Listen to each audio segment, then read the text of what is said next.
बाल एड़ियां, मेरे जीव के यही जीवन, इन पांव तले पड़ी रहूं, धनी नजर खोलो बातून, पालना वालों निरखूं नेत्रे, मेरे जीव के यही जीवन। त्रैलोकी सिफत कर कर गए, जो खामंद जमी आसमान, खोज खोज खाली गए, थके माहे ला मकान। आप श्री प्राणनाथ जी महाराज हम सब दुनिया वालों को समझा रहे हैं कि दुनिया वालों, पार ब्रह्म की पहचान आज दिन तक क्यों नहीं हुई। यहाँ के त्रिदेवा जो सृष्टि के नाथ हैं, मालिक हैं, खामंद हैं, उन्होंने भी महिमा तो बहुत गाई। वो शब्दातीत है, वो अक्षरातीत है, वो अति कृपालु है, वो अति दयालु है, पर कहाँ है, क्या नाम है, क्या स्वरूप है, कैसे पता चलता? क्योंकि निराकार से आगे वे जा सकते नहीं, क्योंकि ये 14 लोक जो है ये निराकार स्वप्न है और वो सत्य है। तो सत्य सपने में आ नहीं सकता था, ये तो कारण बन गया कलयुग में ब्रह्म आत्माओं का आना। तो आओ अब थोड़ा सा विचार करेंगे कि त्रिदेवा ने कब कब महिमा गाई और कब कब खोजा। तो चलिए जरा वन में चलते हैं, जहाँ लक्ष्मण जी के साथ राम भगवान पचवटी में रहते थे।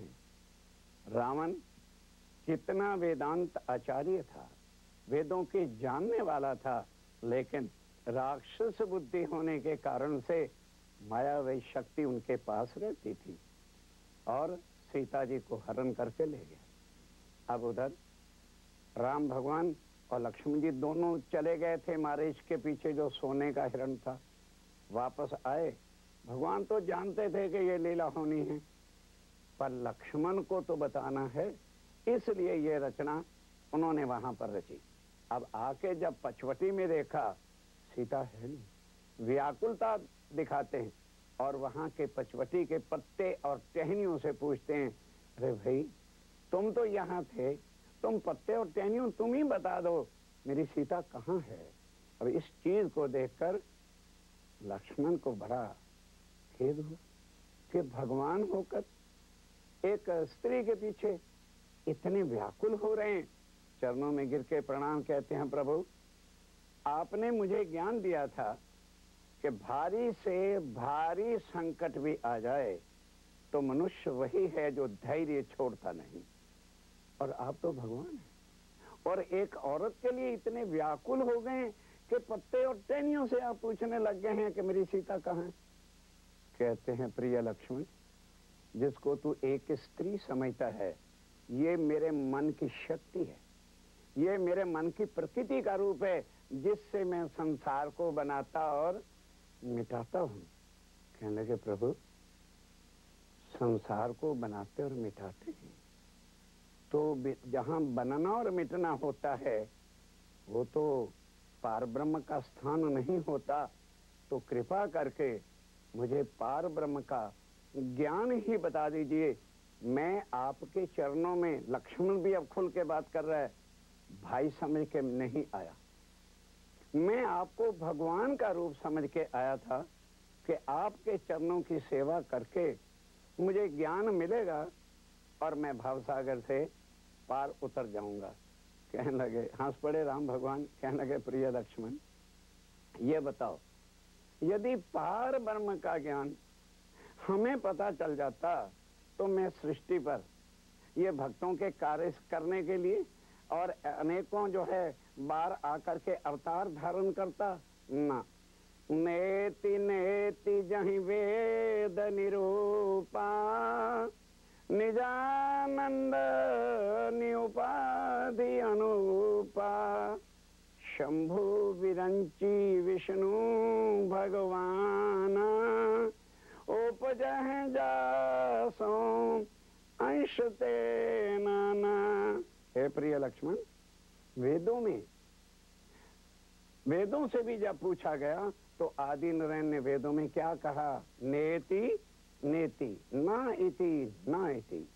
और ए प्रिय लक्ष्मण, उस निजानंद स्वरूप पार ब्रह्म जो आनंद ही आनंद की, प्रेम ही प्रेम की और सदा इश्कमयी लीला अपने परम धाम में करते हैं, यहाँ का एक भी शब्द उनको नहीं लग सकता। ना उनकी सिफत में कोई बात कही जा सकती है, ना यहाँ के नाम उनको दिए जा सकते हैं, क्योंकि ये सारे शब्द जाके निराकार शून्य में समा जाते हैं। आगे कोई शब्द जाता नहीं। कौन सी उपाधि उनको दे, कौन सा जो है उनको मुरातबा दे, कौन से सिफत किस जुबान से करें। और मेरे जैसे लाखों, शंभु महादेव जी महाराज, विरंची ब्रह्मा जी महाराज और विष्णु, उपजय जासों अंशते नाना, उनके एक अंश मात्र हुक्म से हमारे जैसे लाखों ब्रह्मा विष्णु और महेश रोज बनते हैं और मिट जाते हैं। अगर हम क्यों तपस्या करते हैं, क्यों योग साधनाएं करते हैं, क्यों जो है वैकुंठ में बैठ करके इतना आराधना करते हैं कि हमें उनका ज्ञान मिल जाए, पर वो ज्ञान हम नहीं बता सकते क्योंकि मुझे पता ही नहीं। तो लक्ष्मण कहता है, प्रभु आपको ज्ञान का नहीं पता? अच्छा, तो नाम ही बता दो, ताकि उनके नाम के अंदर मैंने सुन रखा है कि पार ब्रह्म का नाम जो है इतना शक्तिशाली होगा कि उसको पहचान कर ऐसे रट के नहीं, जो उनका स्मरण करेगा वो प्राणी जन्म जन्म के पापों से रहित हो जाएगा और भवसागर से पार उतर जाएगा। तो कहते भाई यही बता, तुम ऐसे प्रश्न बार बार करते हो, अगर मुझे उनके नाम का पता होता तो हम वैकुंठ में बैठ करके उनका नाम नहीं स्मरण कर सकते थे भला? राम न सके नाम गुण गाई, कहाँ लो कहूँ मैं नाम बड़ाई। प्रिय लक्ष्मण, मैं वो नाम जानता है, तो मैं तुम्हें गलत कैसे कह दूं? कहने लगे, अच्छा प्रभु, तो क्या आपके चरणों में आकर मेरा जीवन इसी तरह से व्यर्थ चला जाएगा? मैं फिर आवागमन के ही चक्कर में रहूंगा? कहने लगे, नहीं, घबरा मत, कलयुग केवल नाम आधारा, सुमर सुमर नर उतर ही पारा। आप प्राणा जी कह रहे हैं, साथियों विचारो, क्या ये प्रमाण प्राणा जी कह रहे हैं मैंने अब आके लिखवाए क्या? सतयुग से, जब से परम धाम में ये बात दिल में ले ली थी कि आत्माओं को मिथ्या जगत दुख का खेल दिखाना है, तो हुक्म दिया अक्षर ब्रह्म को और इस माया को हुक्म दिया कि खेल ऐसी रचना वाला बना दो कि जिस जगह आत्माएं भी मनुष्य तन को धारण करें तो उनका संबंध मिथ्या से हो जाएगा। आत्म तन के अंदर आ गई तो उससे उनका संबंध टूटेगा और वो भी भूल जाएंगी। उनके कारण मैं परम धाम का ज्ञान लेके आऊंगा।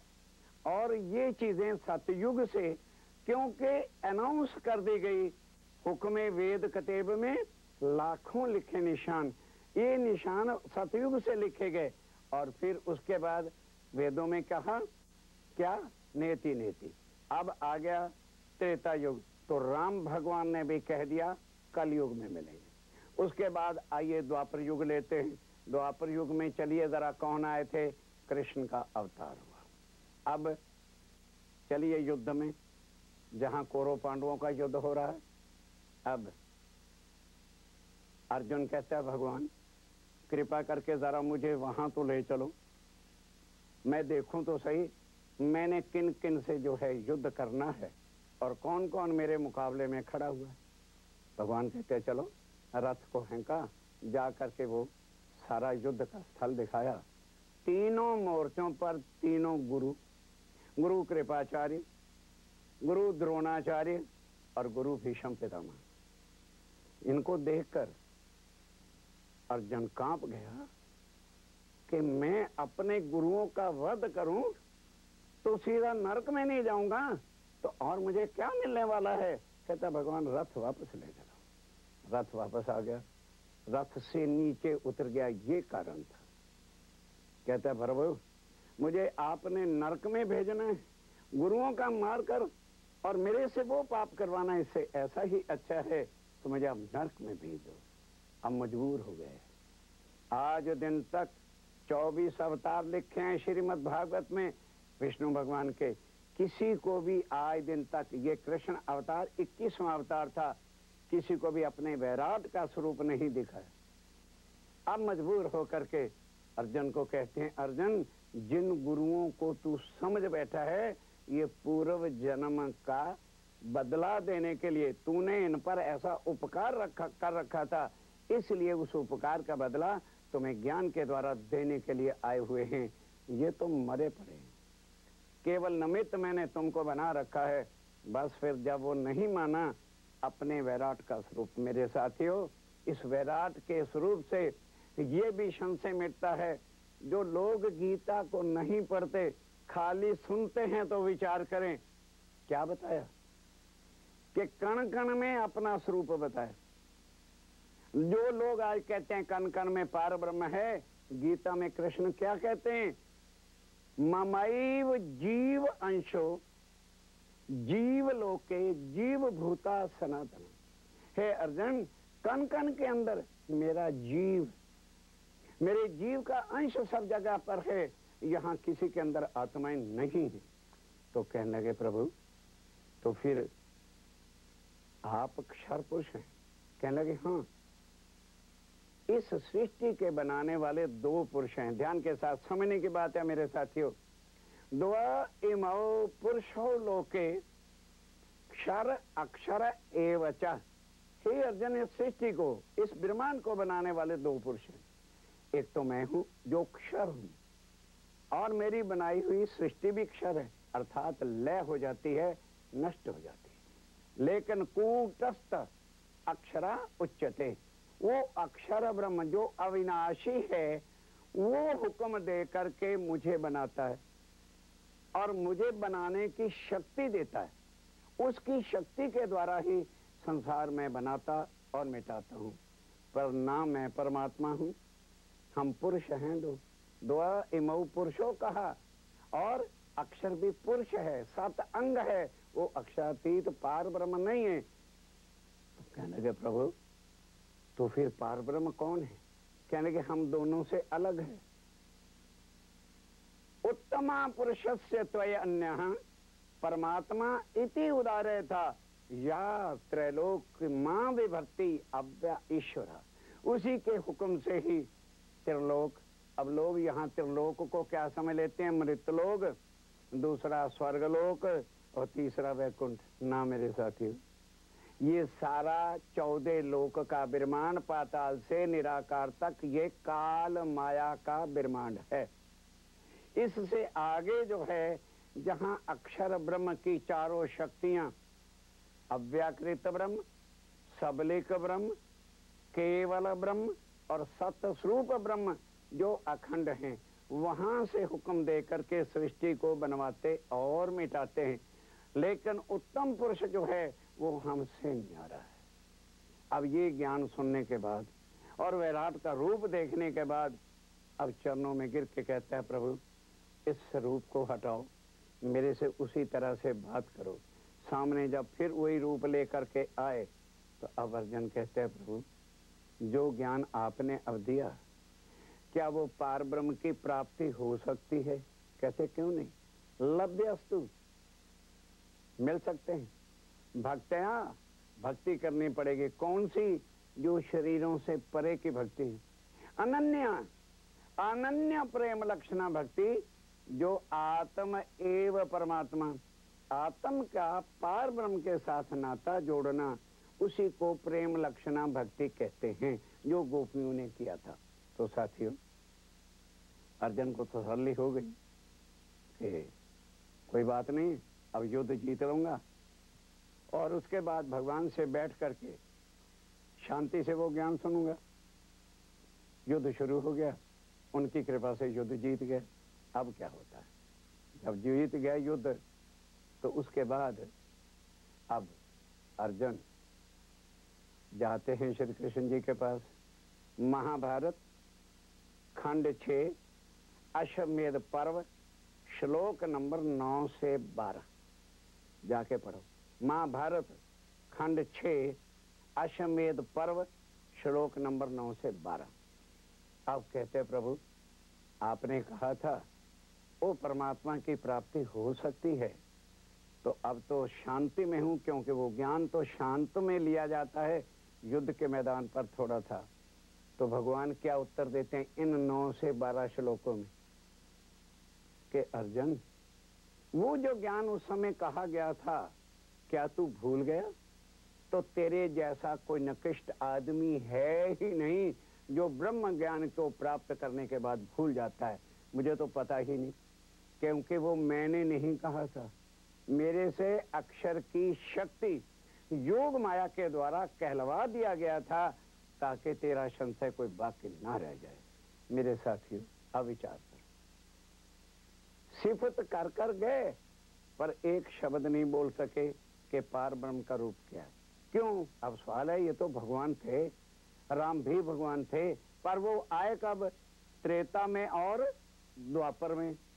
अब पार ब्रह्म अक्षरातीत का जो आने के प्रमाण हैं वो किस युग के हैं? 28वें कलयुग।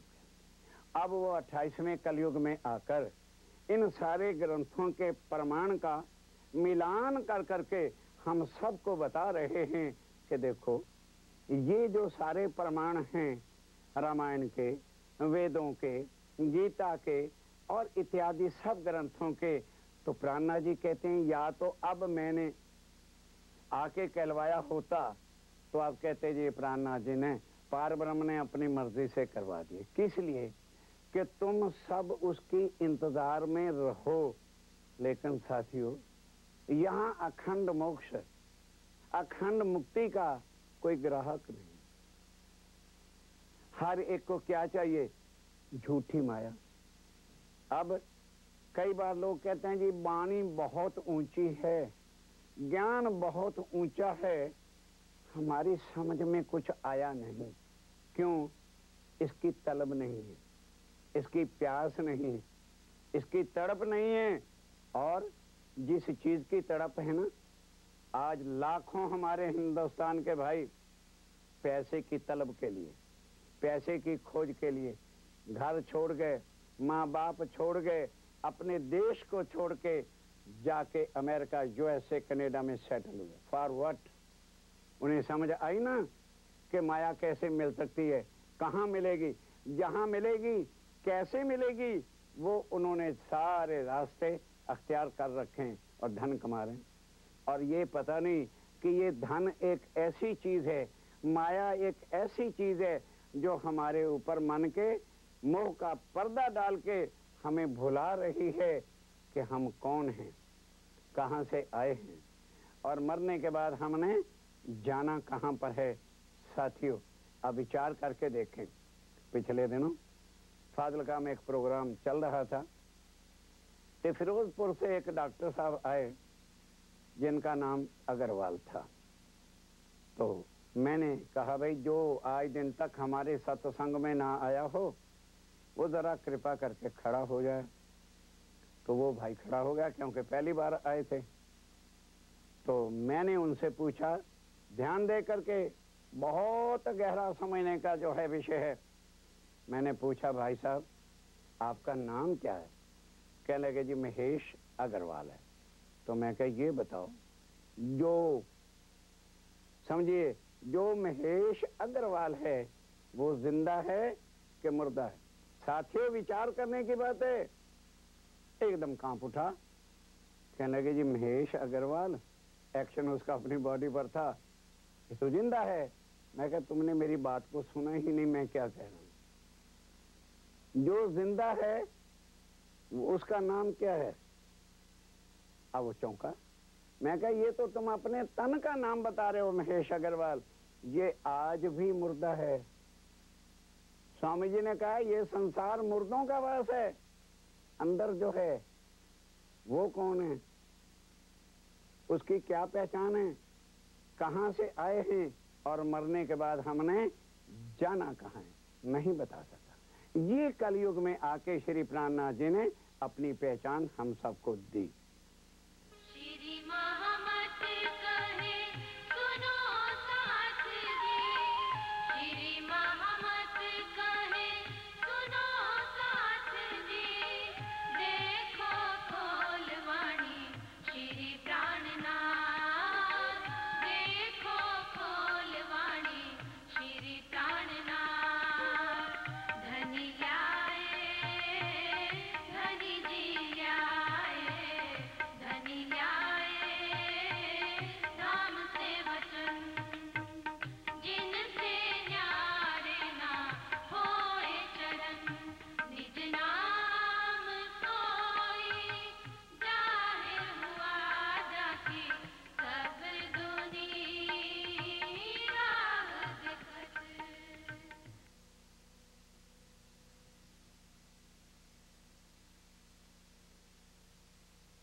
धनिए न छुड़ायो छिन, लाख तली लाल एड़िया, मेरे जीव के यही जीवन, इन पाँव तले पड़ी रहूं, धनी नजर खोलो बातू ने, पालना वालों ने रखूं नेत्र, मेरे जीव के यही जीवन।